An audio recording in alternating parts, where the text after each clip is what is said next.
Hello, this is Lygium's podcast. When we look at the Russia-Ukraine conflict, it might seem pretty straightforward at first glance, wouldn't you say? Yeah, on the A surface. clear aggressor, a clear victim.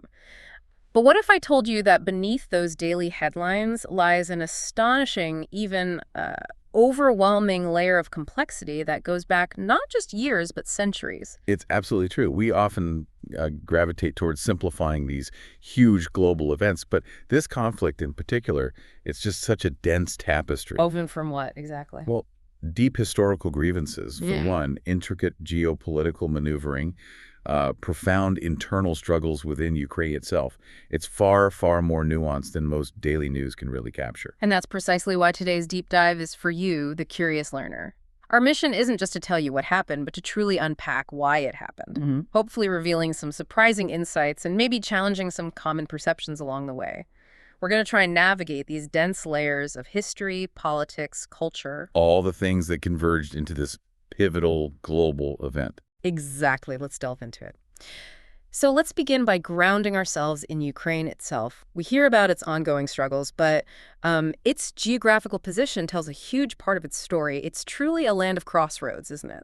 It absolutely is. I mean, think about it. Ukraine is surrounded by 7 countries. You've got Russia, Belarus, Poland, Slovakia, Hungary, Moldova, Romania. Wow, 7. Yeah. So it's this geostrategic middle ground, maybe a bit like the Korean Peninsula in that sense. Right. Vulnerable. Extremely. And because of this vulnerable location, it has this long, long history of invasions, and not just by Russia. That's important. Okay. Many powers over centuries, Poland, Austria, Hungary, Lithuania. History is, in many ways, just this perpetual struggle for independence. So it's almost like a perpetual tug of war for Ukraine. Does that constant external pressure then explain some of the internal instability we've seen, especially considering it's actually so resource rich? That's a really crucial point. Ukraine holds this profound paradox. It's Europe's second largest country by area, massive, right? 6 times the size of South Korea, larger than France or Germany. It's huge. Huge. Wow. Pre-war population of 43 million. And it's abundant in iron ore, coal, uranium, famously known as the breadbasket of Europe because of its incredibly fertile soil. Breadbasket, yeah. Yet, remarkably, it was one of Europe's poorest nations. 2021 GDP per capita only around $4,800. That is stark. It is. And this stark contrast points directly to one of the conflict's deepest roots, Ukraine's persistent internal divide, which sadly was often kind of weaponized by its own political class rather than resolved. So it's not just a geographic split, like east versus west along the Dnieper River. Well, the geography plays a role, certainly. The West often looking more towards Europe, the East and Southeast, including Donbass, more pro-Russian, often Russian-speaking day-to-day. But it became a political fault line that leaders frequently exploited. Okay. And we've seen that instability play out dramatically in its leadership, haven't we? All the changes. We have. Ukraine's had, 6 presidential changes since independence, and power swung frequently between pro-Western and pro-Russian leaders. Back and forth. Exactly. And a critical factor in this instability was the widespread perception, fairly or unfairly, that these governments, regardless of their political leanings, were often deeply corrupt and ineffective. Which leads to public frustration. Massive frustration. Yeah. And this disillusionment created an opening for political outsiders like Volodymyr Zelensky. Despite having 0 prior political experience. What's your actor, yeah. Right. He won with an immense 73% of the vote, largely on a powerful anti-corruption platform. So this constant internal struggle, this division, it really made Ukraine particularly vulnerable to external pressures and influence. It sounds like a deeply complicated internal dynamic that then just gets magnified on the global stage. And what makes the situation even more tragic and frankly confusing for many is this idea of Russia and Ukraine being brotherly nations.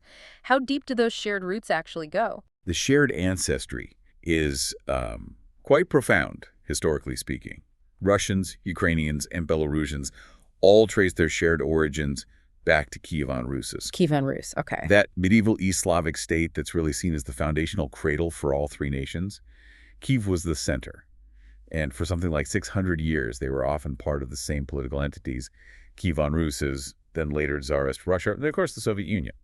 So Putin frequently invokes this idea, this brotherly nations narrative. From his perspective, what's the historical basis for that claim, and what commonalities does he point to? Well, Putin's narrative consistently frames Ukraine as not just a neighbor, but an inseparable part of Russia.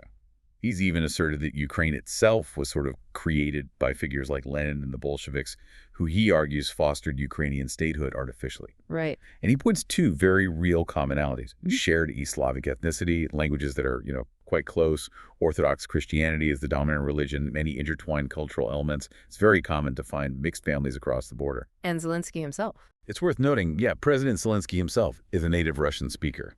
That often surprises people. Yet, despite this narrative of brotherhood and shared history, for Ukrainians, there's clearly immense trauma stemming from Russian and especially Soviet rule. This isn't just a simple family squabble, it seems steeped in deep suffering. How did these traumas shape their distinct identity? Oh, absolutely. The suffering inflicted under Russian and Soviet rule left deep, deep scars. And that fueled a distinct and powerful Ukrainian nationalism. The most prominent, the most devastating example has to be the Holodomor. The famine. The man-made famine of 1932-33 under Stalin. During this period, estimates vary, but something like 2.5 to 3.5 million Ukrainians starved to death. Millions. Millions.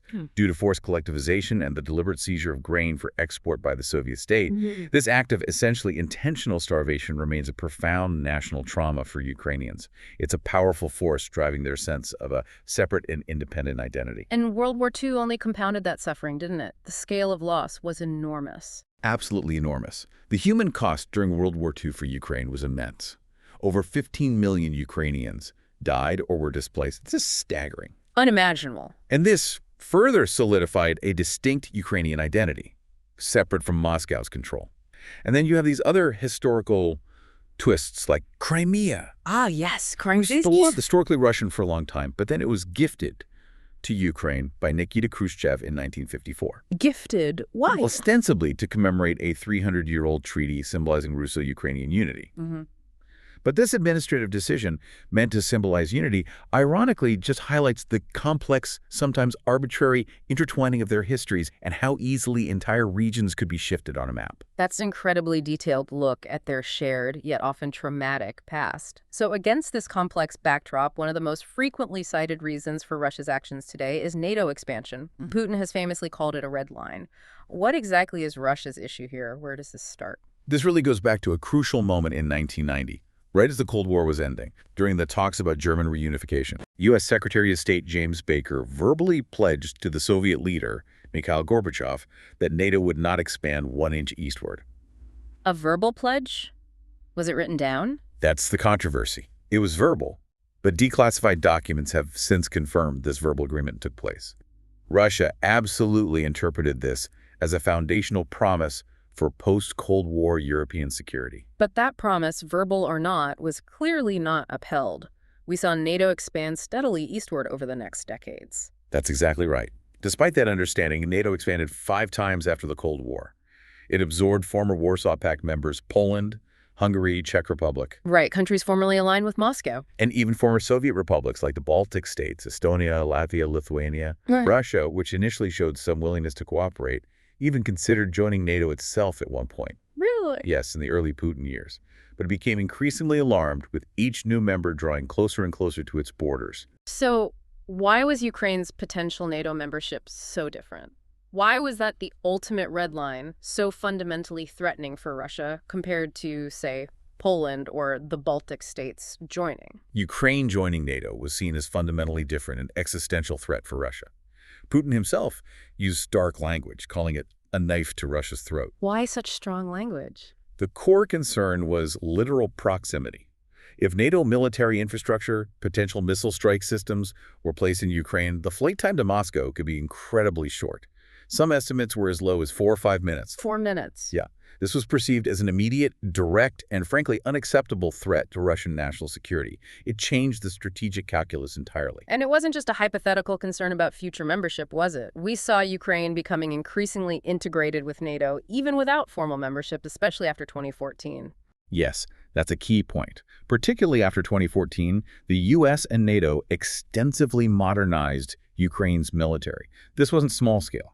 We're talking billions in aid, comprehensive training programs, standardizing equipment with NATO systems, joint military exercises. So boots on the ground, essentially, in terms of training and integration. Training, advising, joint operations, even establishing naval centers in the Black Sea. This led to that powerful observation that, NATO was in Ukraine, even if Ukraine wasn't in NATO. This significant military buildup right on Russia's border wasn't just a future worry. It fundamentally reshaped Russia's security calculus then, effectively making Ukraine a de facto NATO frontline state, long before any formal membership decision was even close. What's truly illuminating here, and often missed, is that it wasn't just Russian leaders expressing these concerns. Some very prominent Western strategic thinkers also issued warnings about the potential consequences of NATO expansion. Indeed. People like George Kennan, the architect of Cold War containment policy. Exactly. He famously warned back in the 90s that NATO expansion would be the most fatal error of post-Cold War American policy. He predicted it would inevitably provoke a negative Russian reaction. And others too. Yeah. John Mearsheimer, a prominent realist political scientist, has argued quite forcefully for years that Western actions, specifically NATO expansion, were a key cause of the crisis, not solely inherent Russian aggression or expansionism. They basically suggested that pushing NATO right up to Russia's border would inevitably create a security dilemma and likely lead to a forceful response. It was predictable, in their view. So the geopolitical stage was well and truly set for a major escalation. Let's shift now to the immediate lead-up to the 2022 invasion, specifically the pivotal events starting around 2014. The Euromaidan revolution really seems like the flashpoint. It absolutely was. In late 2013, early 2014, huge protests erupted in Kyiv. The trigger was the then pro-Russian president, Viktor Yanukovych, abruptly abandoning a long-planned association agreement with the European Union under pressure from Moscow. Right, turning away from the EU deal. Exactly. These protests grew, turned violent, and ultimately led to Yanukovych being overthrown and fleeing to Russia in February 2014. This dramatic pro-Western shift, seen by many Ukrainians as a decisive move toward Europe, was seen very differently in Moscow. Very differently. It was immediately condemned by Russia as an illegal coup, heavily backed, they claimed, by the West. This fundamentally altered the political landscape in Kyiv and Moscow's relationship with it. And one of the very first acts of that new interim government seemed to pour fuel on the fire, particularly in the East and South, didn't it? It certainly did. Almost immediately, one of the first legislative acts proposed by the new pro-Western interim government was to repeal a law that recognized Russian as an official regional language in areas where it was widely spoken. That seems like a major misstep looking back. Well, the acting president actually vetoed it later, but the damage was done. The proposal itself fanned existing anxieties and mistrust in the predominantly Russian-speaking regions, particularly Crimea and the Donbas. It felt like an attack on their identity and rights, providing an immediate trigger for discontent and separatist sentiment. Which brings us directly to Crimea's swift annexation. It felt like that happened almost overnight in March 2014. What were the underlying factors that allowed for such a rapid takeover? It was remarkably swift. Russia moved quickly following the change in Kyiv. It's important to understand the demographics in Crimea at the time. The population was largely ethnic Russian, around 60%, and overwhelmingly Russian-speaking, about 97%. Okay, so a strong pro-Russian sentiment already existed. Yes. Russia organized a referendum, claimed a 97% vote in favor of joining Russia, and annexed the peninsula. Now, while Russia framed this as a voluntary act of self-determination, and some later Western polls did suggest significant local support for joining Russia, but the presence of unmarked Russian troops, the so-called Little Green Men, who had secured key facilities before and during the referendum, profoundly complicates the narrative. It blurred the lines between genuine self-determination and a clear violation of Ukraine's sovereignty engineered by military force. After Crimea, the conflict didn't stop. It quickly spread to the Donbas region in eastern Ukraine, escalating into a brutal civil war. How did that unfold? That's correct. Almost immediately following Crimea's annexation, pro-Russian separatists in Luhansk and Donetsk, the two regions making up the Donbas, declared independence from Ukraine, likely with Russian backing. Declared independence. Yes. This immediately sparked a brutal civil war between these separatist forces and the Ukrainian government.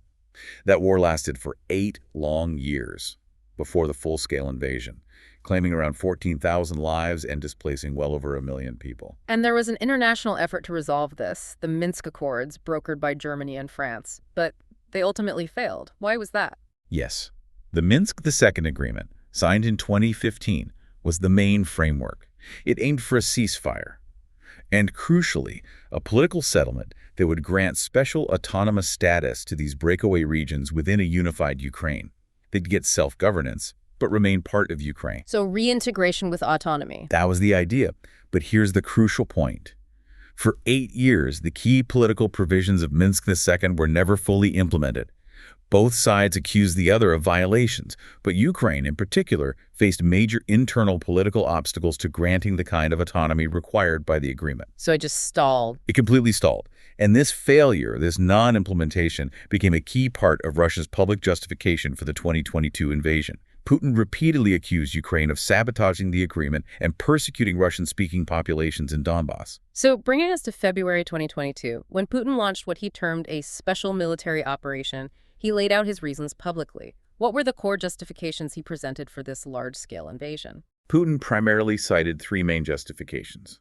First, as we discussed, NATO's eastward expansion, which he continued to frame as an unacceptable security threat. Okay. Second, that idea of the brotherly bond with Ukraine, asserting Russia's historical and cultural claims, implying Ukraine shouldn't really be a fully separate state. Right, the historical narrative. And third, the stated need to protect Russian compatriots, Russian speakers, in the Donbass region from alleged genocide, and significantly the need for the denazification of Ukraine, claiming the government in Kyiv was controlled by neo-Nazis. That denazification claim is probably one of the most controversial and, frankly, often misunderstood aspects of Russia's justification. Let's try to unpack that a bit, because it touches on some deeply contested historical roots. It absolutely does, and it requires careful context. During World War II, it is historically documented that some Ukrainian nationalist groups, most notably the Organization of Ukrainian Nationalists, or OUN, and its military wing, the UPA, led by figures like Stepan Bandera. Bandera, yeah, a controversial figure. Highly controversial. They did collaborate at times with Nazi Germany against their common enemy, the Soviet Union. And tragically, these groups also participated in horrific atrocities, including against Jews and Poles during the war. This remains a dark and complex chapter in Ukrainian history that Russia readily points to. So when Putin talks about modern echoes of this needing denazification now, he's referring to current groups in Ukraine. Exactly. He's pointing to the existence of modern far-right and, yes, some neo-Nazi-leaning groups in contemporary Ukraine. Groups like the Svoboda Party, which had some parliamentary representation, and more prominently, the Azov Battalion.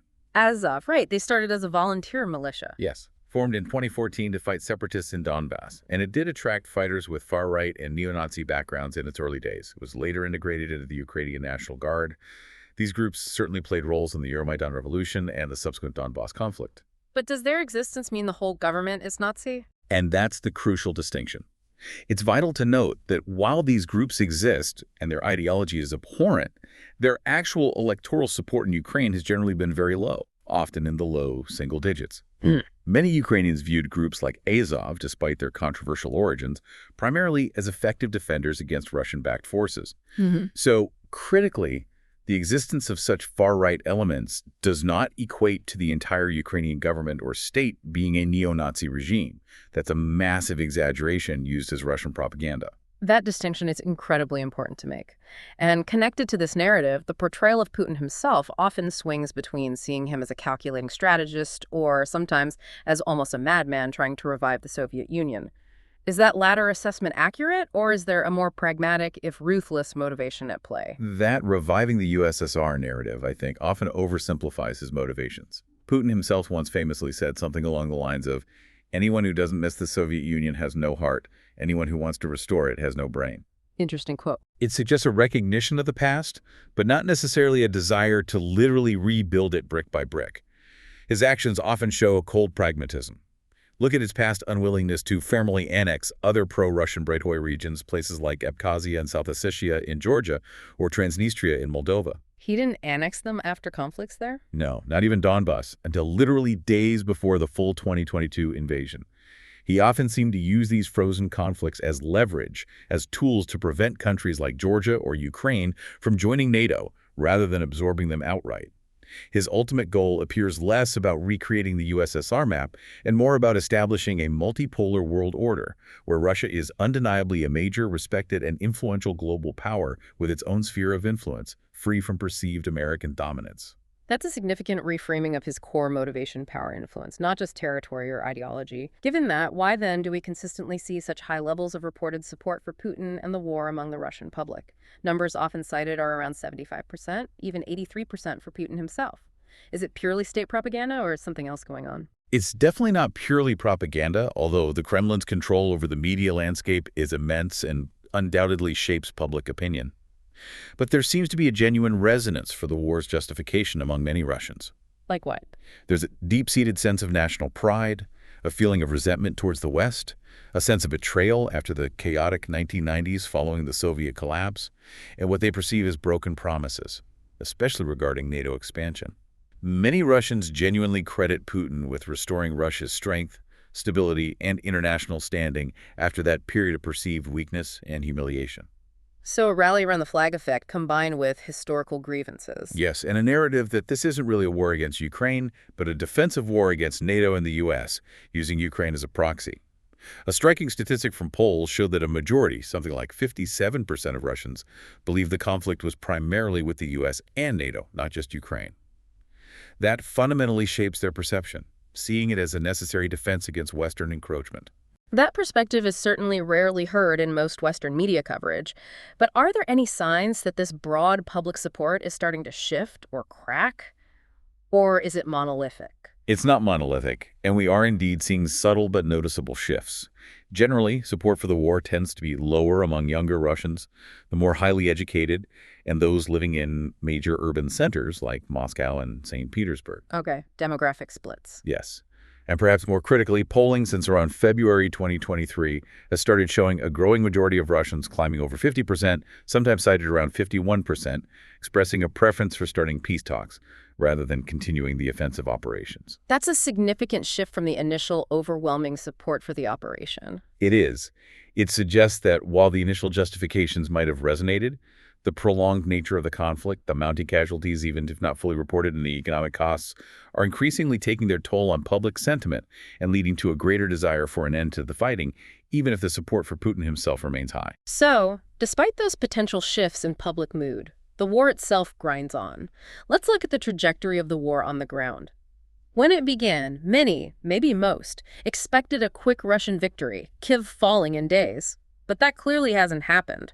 What's the current situation, broadly speaking? You're absolutely right. Those initial expectations of a swift Russian victory, a blitzkrieg, were quickly overturned by Ukraine's unexpectedly strong, unified, and determined resistance, bolstered significantly by Western aid. Yeah, the resistance was remarkable. Truly, the conflict since then has evolved into a brutal, grinding war of attrition. A stalemate, really, characterized by fierce, protracted battles for relatively small territorial gains in the east and south. Think of places like Bakhmut. It's consuming vast amounts of resources and, tragically, lives on both sides.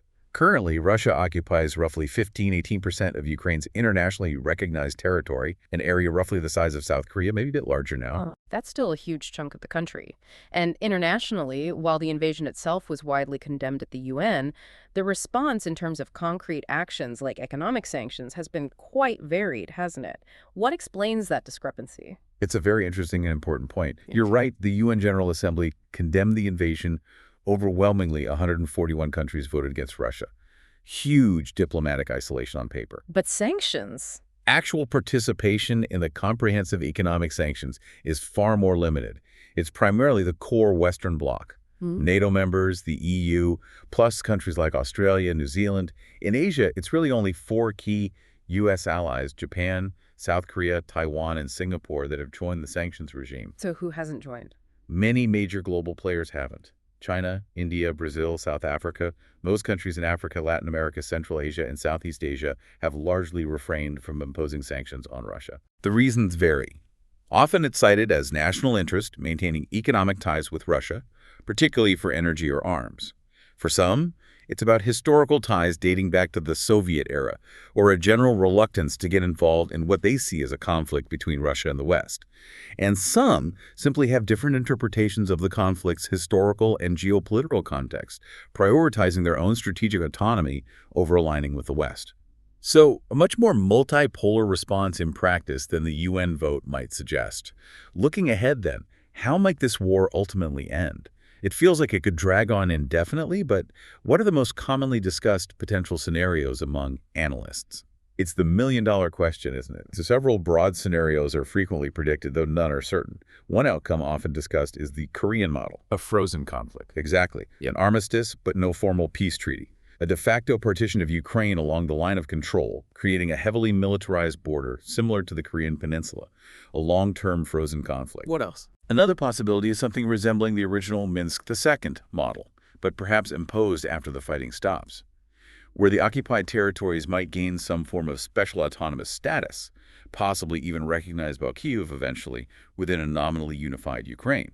This was, ironically, closer to Russia's stated political goals for Donbass before the full invasion. And what about total victory for either side? Extreme scenarios, like a total Russian military victory leading to regime change in Kyiv, or conversely, a total Ukrainian victory that involves retaking all territory, including Crimea.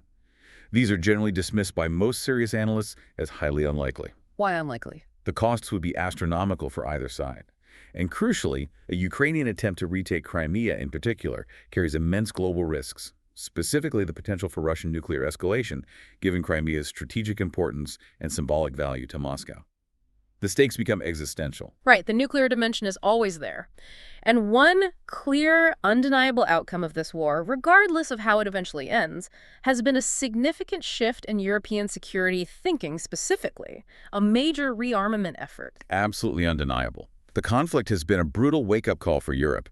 It spurred nations, most notably Germany, which historically maintained lower defense spending post-Cold War, to commit to massive increases in their military budgets. Chancellor Scholz called it the Zeitenwende, a turning point in history. Ooh, so billions more flowing into defense across Europe. Billions.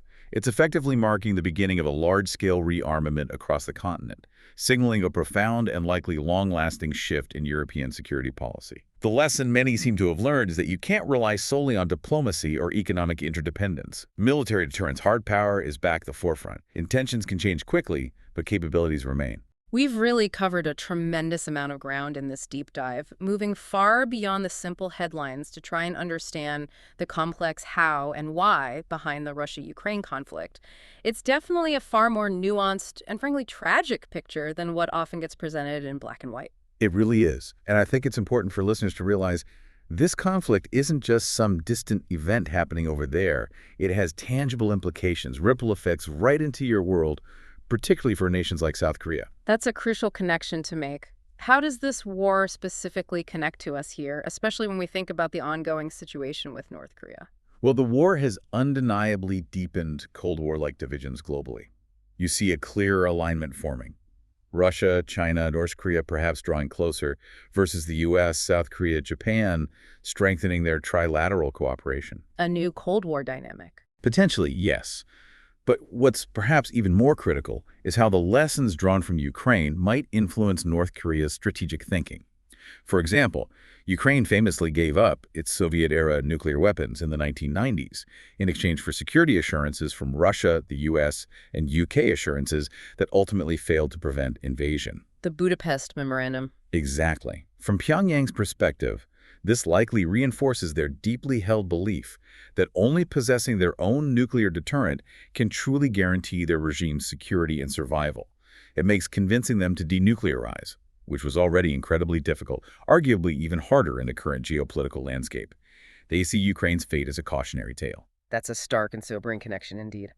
So given all this immense complexity, we've discussed the deep history, the competing narratives, the varied global responses, the implications for places like Korea.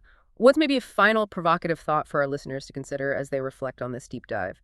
Here's something to mull over. Considering the intricate web of historical grievances, the competing geopolitical calculations, the security dilemmas, and the very fragmented global response we've seen to this conflict, does it perhaps suggest that for nations caught between major powers like South Korea, a policy of strategic ambiguity, maintaining a degree of diplomatic flexibility in communication lines, open with all major players, rather than rigid alignment in a potentially new Cold War, might be a more prudent, a more resilient path forward, especially when dealing with existential challenges like North Korea's nuclear program? Is strict bloc alignment always the safest bet in such a complex world? It's definitely something worth deep diving into on your own.